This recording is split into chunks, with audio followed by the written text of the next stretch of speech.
Hi, my name is Letitia. The past 2 months, I've dedicated my time to creating a storyboard, concept art, and animatic of the character Hollyleaf for an alternate universe I've developed since December of 2021.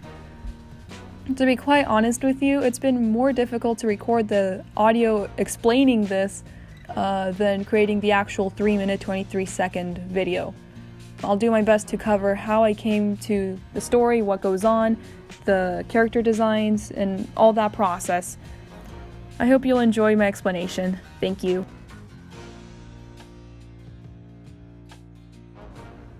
We open on a full moon. A black cat's visiting a pool of water and light flashes. The cat's pregnant with kids. These kids are blessed and eventually born.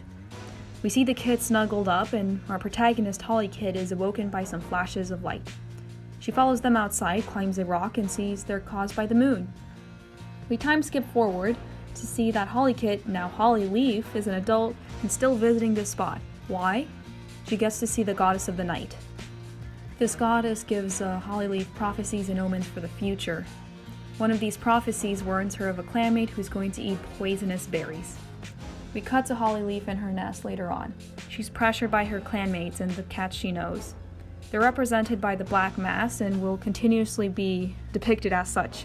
In the morning, she finds the cat and warns them. The cat denies this, offended by her warning them of their death, and the two argue. The camera pans up to reveal the black cat from the first shot, listening in.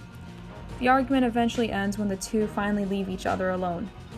Hollyleaf sulks in her nest. Ashfur goes to eat some prey. We find out the prey Ashfur is eating has been poisoned. Hollyleaf's sulking ends when she sees cats are rushing towards the center of camp.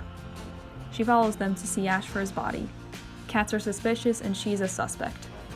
Hollyleaf is worried.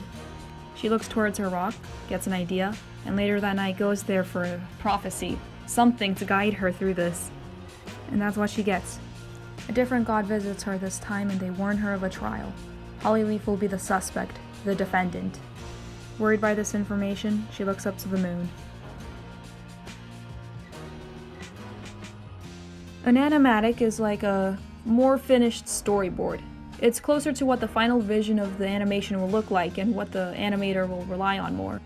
I knew from the beginning what story I wanted to tell, and I know there's questions the audience has after watching this animatic. I'm hoping to answer the questions in future animatics, and I do have songs chosen already. Although the script and story didn't change much themselves, the visuals did. An idea I had in concept art was making Hollyleaf a pure solid black cat with one eye. This changed as I made the animatic because I realized it'd be easier for the audience to connect with her if they could see her face fully.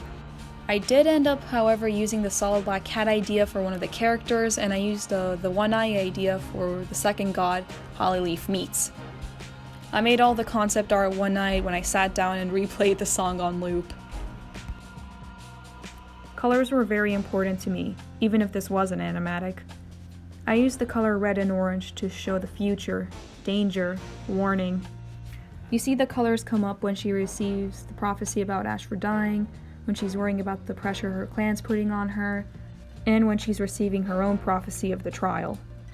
You'll also see that I frequently kept Hollyleaf on the right side of the screen. When Ashfur learns about his future demise, he's on the left side of the screen. When Hollyleaf learns about hers, she's on the left. For most of the animatic, she's on the right side, so when she switches to the left side, the audience subconsciously will know that something's going to happen to her. I learned a lot from this. Even though I have made an animatic in the past, being 5 minutes long, I found this animatic experience to push me in different ways because I focused a lot more on the color language, the concept art, and making a storyboard first on paper before making the animatic. What made my animatic process a lot smoother was making a paper storyboard first. It was a way to make sure I'd remember the shots I had in mind later on, could test them out first and see how the pacing would play out. It also helped me get familiar with drawing the character. I'm hoping one day to make the animatic into a finished music video of its own one day, but I'm happy with it as is already. I'm glad I now have a visual thing for my story, and I also got to work with the music by the Crane Wives.